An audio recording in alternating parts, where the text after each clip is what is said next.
Sabay-sabay natin alamin ang mga kaganapan na nangyayari sa ating bansa.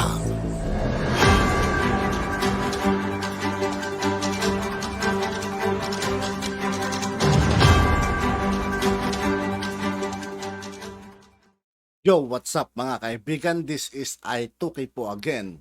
Ngayon nandito naman tayo sa channel ni Philippines Trending News. Dito naman ulit tayo magbibigay ng komento at reaksyon, kaya samahan nyo ako guys. Pero bago ang lahat ng mga yan, huwag natin kalimutan mag-subscribe kay Philippines Trending News at huwag nyo rin pong kalimutan mag-subscribe dito sa aking channel. Simulan na natin, let's go! Noong nakaraang taon ay tigil po ang pagpapadala natin sa Kuwait dahil sa mga insidenteng katulad na nangyari kay Julie B. Noong 2018 sa Kuwait din. Parang iba to. Parang galit ng ating mahal na tulpo mga kaibigan. May namatay na Filipino domestic helper na si Joanna Dimafilis na natagpuang patay sa isang freezer. At noong 2019, si Jeneline Villavende naman ay na-rape at namatay din sa Kuwait. Na-lift ang ban dahil nangako na ayusin ng gobyerno ng Kuwait ang kondisyon ng ating mga OFWs sa kanilang bansa. Ngayon, ito na namang karumal-dumal na pangyaring ang sinapit ng isa nating kababayan.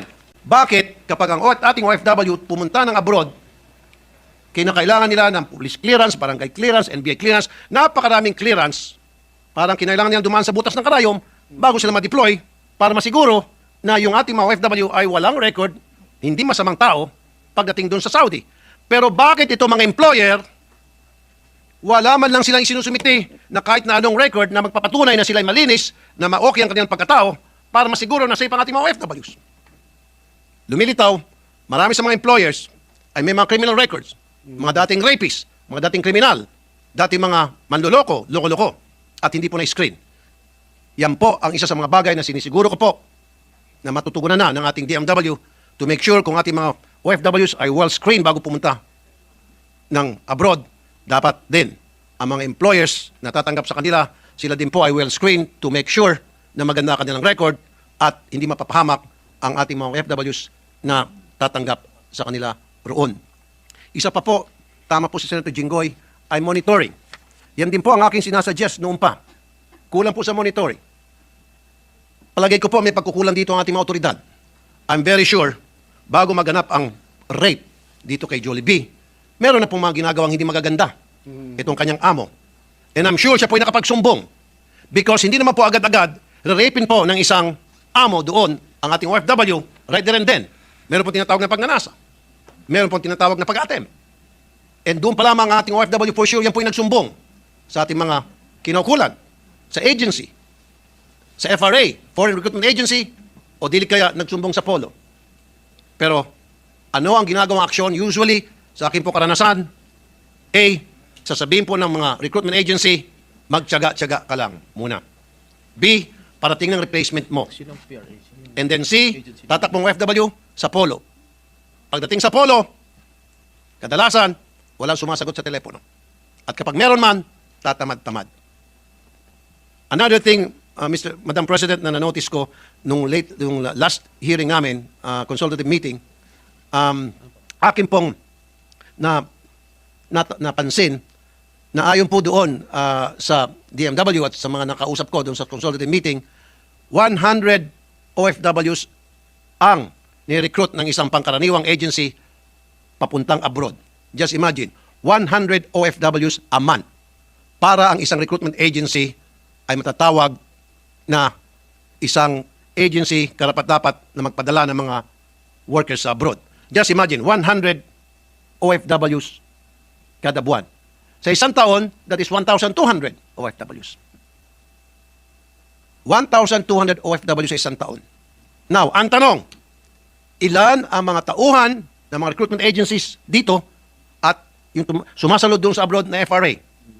Kadalasan, 2-3. Paano sagutin ang telepono pag tumawag ang 1,200 halimbawa sabay-sabay dahil nagka-problema, tatatlo lamang po ang mga tao na sumasagot sa telepono. Those problems I have already addressed and I have already talked to the DMWs. Even while we speak, yan po ay kanilang pinag-aaralan kung paano ma-resolba ang ganong klaseng problema. I am not going to ask questions But all I can say is I support fully ito pong privilege speech ni Senator Jingo Estrada, and I will work hand in hand with him and with the DMW para maprotektahan po ang kapakanan ng ating tinatawag na modern day heroes, ang ating mga OFWs. Maraming salamat po. Thank you, Senator Tulfo. Madam President, if I may just add. Yes. Grabe yung galit ni Senator Tulfo, no? Mararamdaman mo yung mga bawat speech niya talaga, yung mga binibitawan niyang salita. Yung galit niya nandun eh. Yung galit, nalulungkot siya sa mga sinasapit ng mga OFW. Senator Estrada. Thank you, Madam President. Kung pwede lang po akong magdagdag ng karagdagang impormasyon tungkol dun kung paano ni-recruit itong si Julie B. Ranada. Okay. Julie B applied with PRA Catalyst International Manpower Services. Ito yung local recruitment agency dito sa atin as a domestic worker in Kuwait. Her Kuwait recruitment agency was Platinum International Office for Recruitment of Domestic Manpower. And her direct employer was Owayed Johaish Methey Alazmi.